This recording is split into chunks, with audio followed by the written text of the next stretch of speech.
presidential system is a threat to Turkey.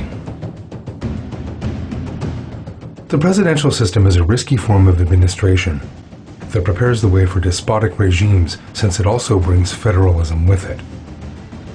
It inflicts great sufferings on the peoples of regions such as the Middle East, where the culture of democracy is not yet fully embedded. Turkey is strong with its unitary structure and parliamentary democracy. It can grow stronger by preserving that structure. A presidential system and federalism is a highly dangerous model that will gradually lead to the breakup of Turkey. When the system has to be changed in a country, that must be done not on the basis of individuals, but by looking 10, 20, or 30 years ahead. Proper people who value the public may not always be in office, and the decision should be taken on the basis of what happens when power changes hands.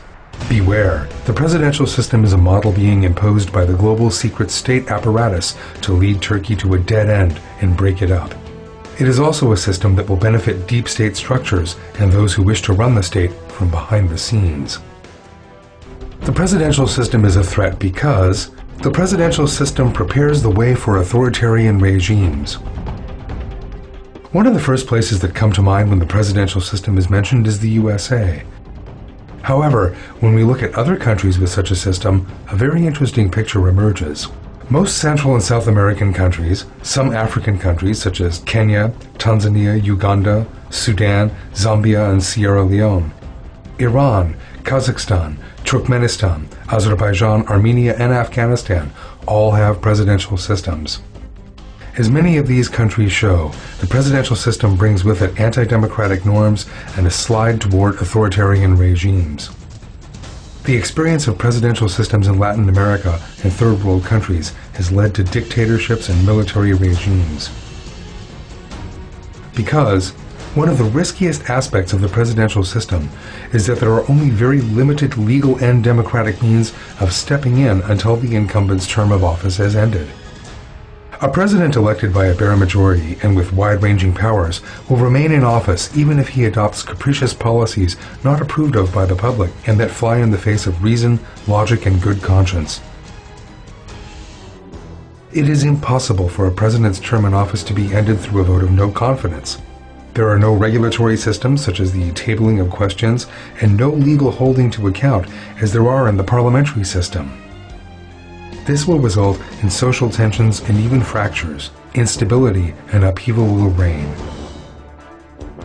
Either despotic administrations will ruthlessly oppress their people, or military interventions, supposedly in the name of protecting the people, will emerge. The presidential system cannot prevent coups. On the contrary, it facilitates them. Proponents of the presidential system claim that it prevents coups. In practice, however, it works exactly the opposite way. In regions such as the Middle East, where democracy is not fully rooted in all institutions, military coups are one commonly employed way of overthrowing a president, as in the case of Egypt, with its semi-presidential system. Had Egypt had a parliamentary system, the very worst thing that would have happened is that the government would have fallen, and the losses would have been very much smaller in terms of Morsi and the then ruling party. More importantly, the people of Egypt would have avoided such profound suffering and such loss of life. The presidential system will lead to federalism, and federalism will lead to fragmentation. Turkey has been fighting a communist uprising in the southeast for the last 30 years or so. The PKK's aim is first to establish autonomy in the region, then an independent communist Kurdistan, and then to take over all of Turkey and the region through this dictatorship of the proletariat. For that reason, Öcalan and the PKK advocate a presidential system, because a federation is the swiftest route to autonomy, and the presidential system leads to federalism. Beware, the presidential system is a model espoused by Öcalan and the PKK. Öcalan: the Kurds must strive for democratic autonomy as if it were a religious observance. Democratic autonomy is more important to the Kurds than bread and water. Öcalan is known to espouse the presidential system for Turkey as well. Just that fact alone is enough to see what a danger the presidential system poses for Turkey. The PKK desires to establish, through an ethnocentric approach, an autonomous region in which Kurds govern Kurds. The form of administration in that autonomous region will be communism. The hidden plan behind all the fine talk of democratic autonomy and everyone being equal is a plan to break Turkey up. It means ethnically based divisions into a Kurdish province in the southeast, a Laz province in the Black Sea region, and a Turkmen province on the Mediterranean, and that is unacceptable. Turkey is a single entity composed of Kurds, Turks, Laz people, Abkhazians, Arabs, and Turkmen. You cannot build a free Turkey in which everyone is a first-class citizen, irrespective of his language, ethnicity, or beliefs, by splitting it up into components. A Turkey in which all citizens are bound to one another with love and respect under a single flag and welded together with a spirit of faith will be a powerful Turkey. In other words, Turkey will grow not by being split up, but by maintaining its unitary structure. The presidential system is not essential for preventing bureaucratic obstacles.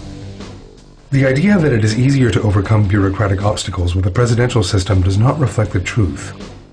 Fast services are of course important, but what is more important in terms of social order is for such services to be capable of regulation. Weakening regulation in the name of haste will result in people with no checks on them in different positions, and it will end in problems with public order and justice. On the other hand, bureaucratic paralysis is often the case where there is a presidential system. The problem of closing down the federal government arises in the USA, but not in countries with parliamentary systems such as Turkey. Amerika Birleşik Devletleri siyasi bir krizle boğuşuyor. Savunma ve güvenlik kurumları hariç hükümete bağlı kurumların verdiği tüm hizmetler durduruldu. 2.900.000 çalışandan yaklaşık 800.000'i ücretsiz izne çıkarıldı. In the USA, any disagreement between the president and the congressional opposition, any weakening of a climate of compromise, can make the federal government unable to function. This state of affairs, a significant problem even for a superpower such as the USA, will prepare the grounds for an even graver threats in a country such as Turkey that is still developing, both economically and democratically.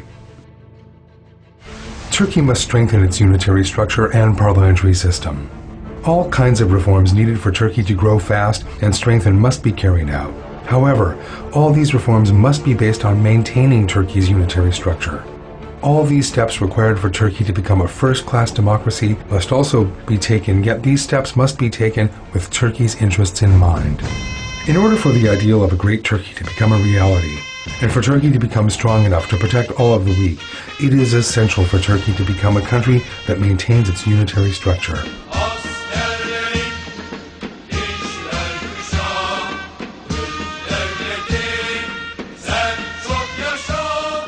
A country that is fragmented within itself will obviously lack the strength and will to unite other countries.